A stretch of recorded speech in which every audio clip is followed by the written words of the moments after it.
Hello student, good morning. Today's topic factor influencing the growth of bacteria. मतलब bacteria की growth को influence करने वाले फैक्टर्स कौन कौन होते हैं, आज वो इस हम टॉपिक में पढ़ेंगे। तो सबसे पहले स्टार्ट करते हैं इंट्रोडक्शन से। Many factors are involve in the cultivation of bacteria under laboratory condition. मतलब बहुत सारे फैक्टर्स हैं जो इन्वॉल्व हैं कल्टीवेशन के लिए, बैक्टीरिया के लिए, कहाँ पे, लेबोरेटरी कंडीशंस में। It is necessary to have an adequate pH for growth and multiplication.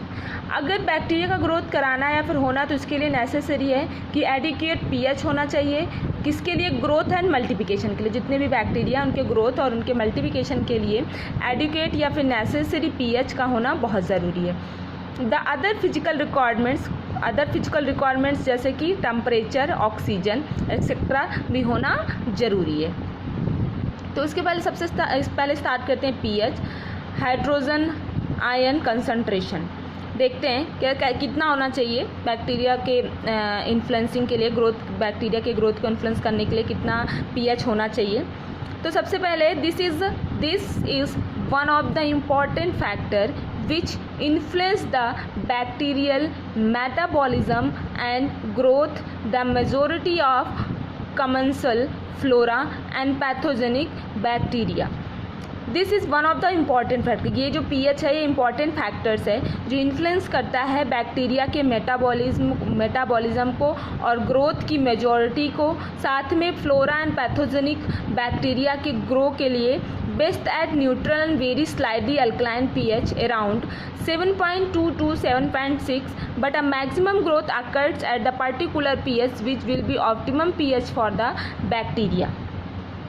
क्या होता है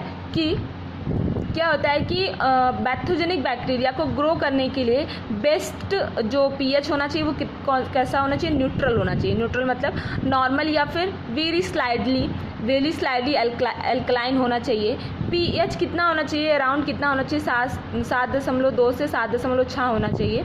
but a maximum growth occurs at one particular pH. लेकिन जो मैक्सिमम ग्रोथ होती है वो वन पर्टिकुलर पीएच पे होने पे होती है, which will be optimum pH for the bacteria. जो क्या होती है? ऑप्टिमम पीएच होना चाहिए बैक्टीरिया के ग्रोथ के लिए। मतलब ना ज़्यादा होनी चाहिए और ना कम होनी चाहिए, न्यूट्रल होनी चाहिए। Most of the pathogenic bacteria grow best at pH 7.2 to 7.6 and are called neutrophilic. जो मोस्ट ऑफ पैथोजेनिक बैक्टीरिया होते हैं वो ग्रो होते हैं बेस्ट, उस टाइम पे बेस्ट पीएच उनके लिए कितना होता है? 7.2 से 7.6 में, जिसे हम लोग क्या बोलते हैं? न्यूट्रोफिलिक बोलते हैं। Some bacteria like lactobacilli grow in acidic. तो कुछ बैक्टीरिया होते हैं जैसे लैक्टोबैसिलाई, वो ग्रो करते हैं एसिडिक में। तो acidic condition such bacteria are called acidophilic. और जो एसिडिक कंडीशन में बैक्टीरिया ग्रो करते हैं उन्हें हम लोग क्या बोलते हैं? एसिडोफिलिक बैक्टीरिया बोलते हैं। The basophilic bacteria is isolated from an alkaline spring in California was found to grow best at pH of 9.0 to 9.5 and could grow within range of 8.0 to 11.4 pH। लेकिन जो बैसोफिक बैक्टीरिया होते हैं वो isolated होते हैं, मतलब अलग होते हैं। फ्रॉम अल्कलाइन स्प्रिंग होते हैं, मतलब अल्कलाइन होते हैं, जिसको हम लोग क्या बोलते हैं? मतलब जो बैसोफिलिक में होते हैं वो कैलिफोर्निया होते हैं, जिन्हें हम लोग देख सकते हैं। जो अगर उनके ग्रो के लिए बेस्ट पीएच कितना होना चाहिए? हाई पीएच होना चाहिए, 9.4 से 9.5 होना चाहिए।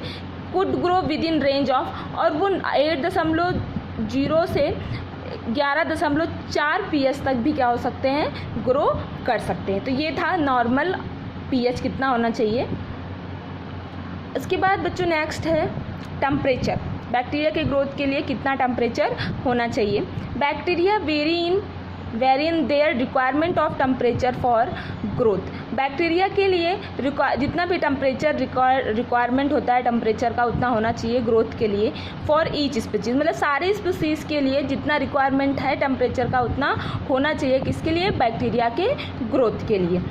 There is a temperature range and growth does not occur above the maximum or below the temperature.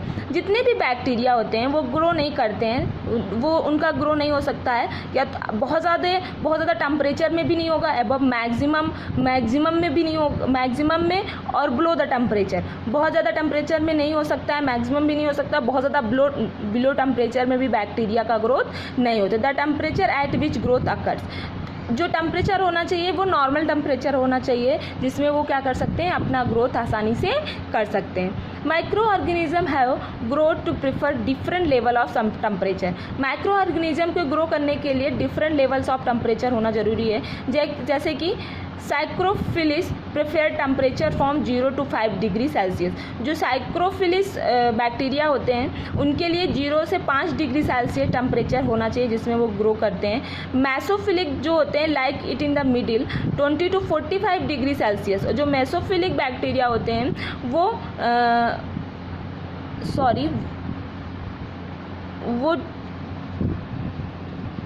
वो 20 to 45 डिग्री सेल्सियस में क्या होते हैं, मिडिल 20 to 45 डिग्री सेल्सियस में क्या होते हैं, ग्रो होते हैं। And thermophiles like it hot thriving in temperature around and above 55 degree. ये जो थर्मोफिलिस बैक्टीरिया होते हैं ये किस में ग्रो करते हैं, बहुत ज़्यादा मतलब 55 डिग्री सेल्सियस टेम्परेचर से भी ज़्यादा में ये क्या करते हैं, ग्रो करते हैं। तो ये था बच्चों टेम्परेचर की, मतलब जो साइक्रोफिलिस होते हैं वो 0 to 5 डिग्री सेल्सियस में ग्रो करते हैं। मीजोफिलिस वो 20 से 45 डिग्री में सेल्सियस में, और जो थर्मोफिलिस होते हैं वो 55 डिग्री सेल्सियस से भी ज़्यादा में क्या करते हैं, ग्रो करते हैं।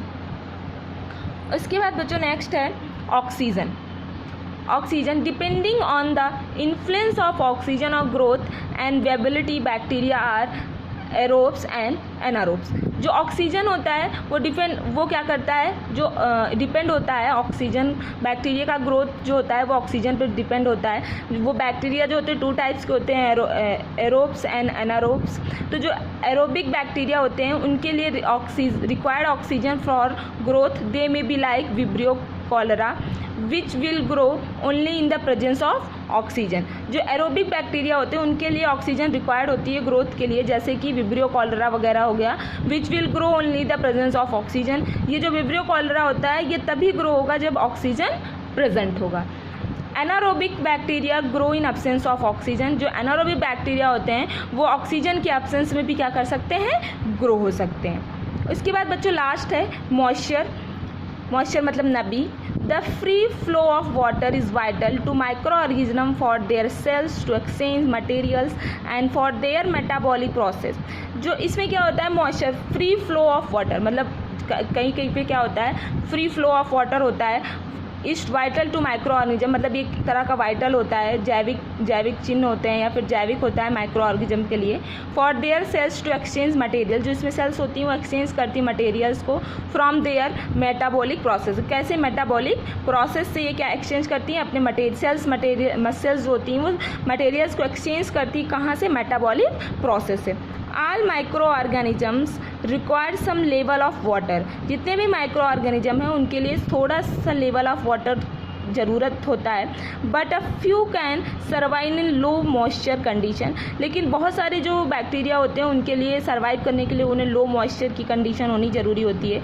Bye conserving all the water they find and by staying in moisture, ताकि मतलब ज़्यादा मतलब बहुत कम नमी में बहुत सारे होते हैं जो सर्वाइव करते हैं, ताकि उसमें वो क्या कर सकें, कंजर्व कर सकें ऑल वाटर को, और find and the staying in the moisture, ताकि वो उस वाटर को कंजर्व कर सकें और आसानी से क्या कर सकें, मॉइस्चर में रह सकें। Rich environment through the more moisture the more micro organism there will be found. अगर रिच इन्वायरमेंट मतलब इन्वायरमेंट बहुत अच्छा है तो थ्रो द मोर मॉइस्चर, तो जहाँ पे बहुत ज़्यादा नमी होगी, the more micro organism there will be found, तो वहाँ पे हम लोग क्या देखेंगे, वहाँ सबसे ज़्यादा माइक्रो ऑर्गेनिजम्स पाए जाएंगे।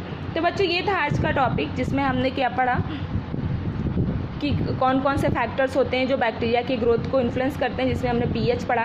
पीएच क्या कर रहे थे, अल्कलाइन और एसिडिक 2 टाइप्स के थे, जिसमें न्यूट्रोफिलिक के लिए पीएच 7.2 to 7.6 होना ज़रूरी था। लैक्टोबैसिलाई के लिए ये एसिडिक होते हैं, इनके लिए बैक्टीरिया ग्रो के लिए इनको हम एसिडोफिलिक बोलते हैं। और जो बेसोफिलिक बैक्टीरिया जो अलग रहते हैं ये अल्कलाइन होते हैं, ये 9.5 to 9.0 में क्या करते हैं, ग्रो करते हैं। और हाई रेंज में भी 8.0 to 11.4 में भी क्या करते हैं, ये ग्रो करते हैं। उसके बाद हमने बच्चों टेम्परेचर पढ़ा, जिसमें हमने ये पढ़ा कि बैक्टीरिया के ग्रो करने के लिए बहुत ज़्यादा ऐसा ज़रूरी नहीं कि बहुत सारे ऐसे बैक्टीरिया तो बहुत ज़्यादा टेम्परेचर में भी ग्रो कर सकते हैं, मैक्सिमम टेम्परेचर में भी हो सकते हैं और लो टेम्परेचर में भी ग्रो कर सकते हैं। जिसमें से हमने पढ़ा जो साइक्रोफिलिस होते हैं उनके लिए 0.5 डिग्री सेल्सियस होना ज़रूरी है, बिल्कुल कम। मेसोफिलिक जो होते हैं वो मैक्सिमम 20 to 45 डिग्री में हो सकते हैं, और जो थर्मोफिलिस होते हैं 55 डिग्री में क्या करते हैं, ग्रो करते हैं। ऑक्सीजन में हमने पढ़े जो ऑक्सीजन जितने बैक्टीरिया होते हैं उनको ऑक्सीजन की बहुत ज़्यादा ज़रूरत होती है, जिसमें मतलब ऑक्सीजन की ज़रूरत होती है, जिसमें मेनली जो एरोबिक और एनारोब्स दो होते हैं। जो एरोबिक होते हैं वो विदाउट ऑक्सीजन जो है वो ग्रो नहीं कर सकते हैं, जैसे कि विब्रो कॉलरा वगैरह। जो एनारोबिक बैक्टीरिया होते हैं वो ऑक्सीजन के एब्सेंस में भी ग्रो कर लेते हैं। उसके बाद मॉइस्चर, इसमें ये दिखाया गया जो माइक्रो ऑर्गेनिज्म होते हैं उनको ग्रो करने के लिए मॉइस्चर की बहुत ज़्यादा ज़रूरत होती है, जिसमें मेनली क्या होता है कि जो जितने भी बैक्टीरिया होते हैं उन्हें वो मोस्टली लो मॉइस्चर में सर्वाइव करते हैं, ताकि वो वहाँ पे जितना भी वाटर वगैरह उसको कंजर्व कर सकें और आसानी से वहाँ पे रह सकें। लेकिन रिच इन्वायरमेंट में देखा गया जो मोस्टली जो मोर मॉइस्चर होते हैं, जहाँ पे बहुत ज़्यादा मॉइस्चर होता है वहाँ पे सबसे ज़्यादा क्या होते हैं, माइक्रो ऑर्गेनिजम्स पाए जाते हैं। तो बच्चों ये था आज का टॉपिक। अगर आपको इससे रिलेटेड कोई भी प्रॉब्लम्स है तो आप हमसे क्लियर कर सकते हैं। Thank you so much.